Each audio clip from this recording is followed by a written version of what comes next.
78% dunia sekarang penuh dengan sampah. Semua nak tunjuk dia betul, nak tunjuk dia pertahan, tapi hidup dia sendiri berantakan. Semua bising pasal hak sama rata. Semua nak kelayakan macam dia hero. Tapi bila keadaan jadi gila, bila darah mengalir, bila nyawa hujung-hujung, semua lari balik pada sistem asal. Sistemnya lelaki selamatkan perempuan dan perempuan duduk diam dan tunggu diselamatkan. Sebab realitinya perempuan tak dibina untuk berperang. Dia dibina untuk survive atas bahu lelaki. Aku tahu kalau aku tengah tersepit dalam kereta yang tengah terbakar, siapa yang akan datang? Siapa yang aku benar-benar percaya akan pijak api, rempuh besi dan tarik aku keluar aku sambil kulit dia sendiri melecur? Aku ada ramai kenalan yang dia claim they care about me. Tapi masa tu aku cuma fikir satu orang je, abang aku. Aku tahu dia ni takkan mudah mati. Dia ni bukan senang nak mati. Sebab dia ni dibina untuk bahaya. Lelaki yang dilatih, tahan sakit, tahan tekanan, buat benda gila bila keadaan jadi gila. Abang aku tak pernah tanya, tak pernah tunggu. Dia cuma gerak, dia tahu tugas dia. Kau tahu kenapa? Sebab dalam dunia ni, sebab dalam dunia realiti ni, kau tak selamat. Kalau kau lembek, memang kau tak akan pernah selamat dalam hidup ni. Dan perempuan, secantik mana pun dia, sekaya mana pun dia tak akan mampu selamatkan kau daripada neraka. Sebab dia bukan dibina untuk jadi perempuan untuk selamatkan kehidupan kau yang kau sendiri hancurkan. Perempuan tak dibinakan untuk selamatkan hidup kau sendiri yang kau hancur.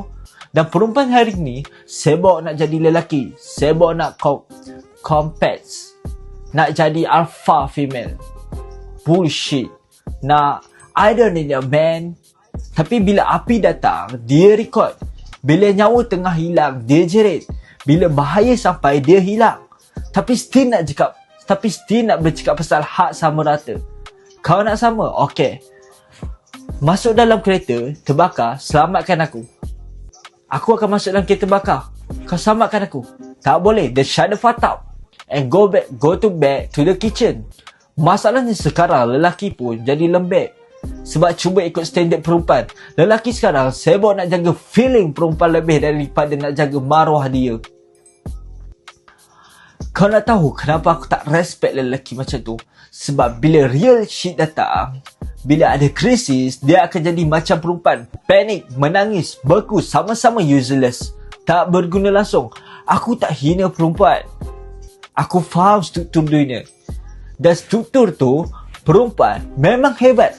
Kalau dia duduk dekat tempat dia, jaga rumah, jaga anak, jaga hati suami yang baru balik dari perang. Tapi bila dia lari daripada peranan tu, bila dia tinggalkan dapur, konon nak conquer dunia, rumah jadi hancur, anak jadi lembek, lelaki tak dihormati. Dan bila sistem tu runtuh, seluruh generasi jatuh sekali. Aku bukan jenis lelaki yang akan pura-pura manis depan kamera. Aku tak peduli kalau kau triggered. Aku cakap benda yang aku tahu dan benda ini betul. Tapi kau tak cukup berani nak terima. Lelaki yang memimpin, lelaki yang selamatkan, lelaki mati dulu. Sebab tu kalau aku terbakar dalam kereta, aku tak nak awet aku datang. Aku nak abang aku. Aku nak lelaki yang ada otak, ada telur. Dan kalau itu kedengaran seksis pada kau, good. Sebab hakikatnya dalam hidup ini bukan untuk orang yang pecundang. Kau boleh decide nak jadi pecundang, tapi 100% aku takkan percaya dengan kau.